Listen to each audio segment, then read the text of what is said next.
નમસ્કાર દર્શક મિત્રો, આપ જોઈ રહ્યા છો VS ન્યૂઝ। સમાચારમાં વાત કરીએ તો સુરતમાં હોમગાર્ડ સ્ટાફને હીટ એલર્ટને ધ્યાને લઈને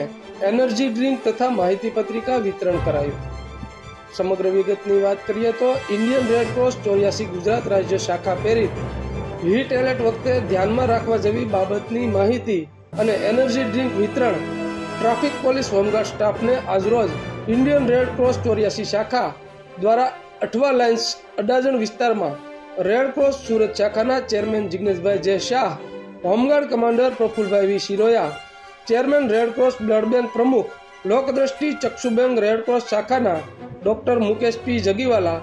IAS officer Jagdishbhai K Gadhvi તથા ટ્રાફિક શાખાના સાહેબની ઉપસ્થિતિમાં home guard officer commanding Thomasbhai Pathare, Girishbhai Patel, Dineshbhai Parmar, Dineshbhai Jogani, Maheshbhai Shiroya દ્વારા એનર્જી ડ્રિંક તથા માહિતી પત્રિકાનું વિતરણ કરવામાં આવ્યું હતું। તો આવા અવનવા સમાચારો જોવા માટે જોતા રહો VS ન્યૂઝ રાજુલા।